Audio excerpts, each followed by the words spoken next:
আসসালামু আলাইকুম। Hello viewers, কেমন আছেন আপনারা? কুক অ্যান্ড কিডস উইথ রুমানার পক্ষ থেকে আমি রুমানা আপনাদেরকে আমার নতুন রেসিপিতে আমন্ত্রণ জানাচ্ছি। আমার আজকের রেসিপি হচ্ছে পিনাট বার, বাদাম বরফি, বাদাম পাপড়ি, বাদাম টানা যেটাই বলেন না কেন সেটাই। চলুন বাদামি বানানো শুরু করি। ফ্রাই প্যানে আমি 1.5 কাপ চীনাবাদাম নিয়ে নিয়েছি। এগুলোকে আমি অল্প আঁচে মুচমুচি করে ভেজে নিব। এখানে আঁচ বাড়ানো চলবে না।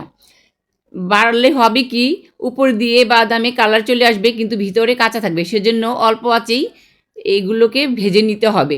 আমি বাদামগুলোকে ভেজে নিয়েছি, এখন এগুলো পরিষ্কার করে নিব। এদিকে আমি একটা বাটার পেপারে বাটার গ্লেজ করে নিচ্ছি। আপনারা অন্য কোনো নর্মাল সাদা কাগজে এটা করে নিতে পারবেন। সেই সাথে আমি বেলুনটাকে একটু বাটার দিয়ে মেখে নিচ্ছি। এখন আমি ফ্রাই প্যানে 1.5 কাপ চিনি দিয়ে দিয়েছি। এটাকে আমি একদম অল্প আঁচে ক্যারামেল করে নিব।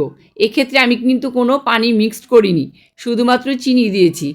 এখানে দেখুন আমি খুন্তির সাহায্যে ভালোভাবে চিনিটাকে নেড়ে চেড়ে দিচ্ছি।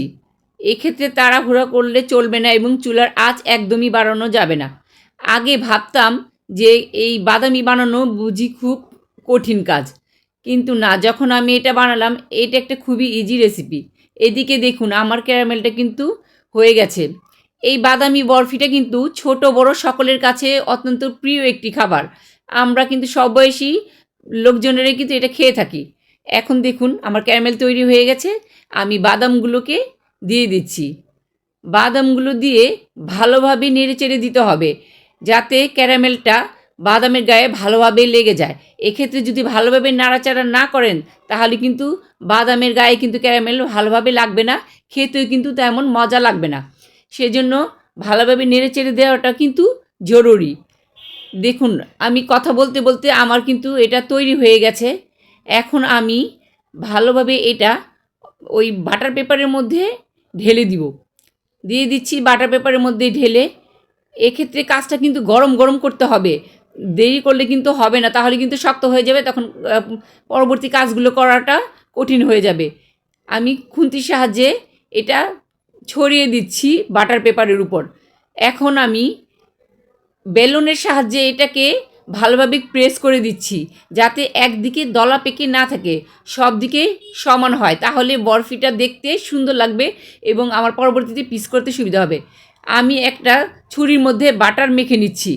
এখানে বাটারটা মেখে নিতে হবে, না হলে কিন্তু কাটা যাবে না। তাড়াতাড়ি করে আমি এগুলো কেটে নিচ্ছি শক্ত যাতে না হয়ে যায়। এক্ষেত্রে কিন্তু তাড়াহুড়া করেই কেটে নিতে হবে, দেরি করলে শক্ত হয়ে যাবে। আপনারা আপনাদের পছন্দ অনুযায়ী পিসগুলো কেটে নিতে পারেন। আমি আমার পছন্দ অনুযায়ী পিস করে নিয়েছি। দেখুন বাদামি বরফিগুলো কতটা ক্রিস্পি হয়েছে, দেখে একেবারে খেতে মনটা চাইছে। এভাবে আপনারা বাড়িতে বানিয়ে নেবেন, না হলে না বানালে আপনারা এর স্বাদটা বুঝতে পারবেন না। আমার রেসিপি ফলো করে আপনারা খুব সহজেই এই বাদামি বরফি বানিয়ে নিতে পারবেন আশা করছি। আমাদের এই আজকের রেসিপিটা যদি ভালো লাগে তাহলে আপনারা সাবস্ক্রাইব, লাইক, কমেন্ট, শেয়ার করতে ভুলবেন না। আপনারা সকলে সুস্থ থাকুন, ভালো থাকুন এই কামনা করছি। আবার দেখাবে অন্য রেসিপিতে। আজ এই পর্যন্তই। আল্লাহ হাফেজ।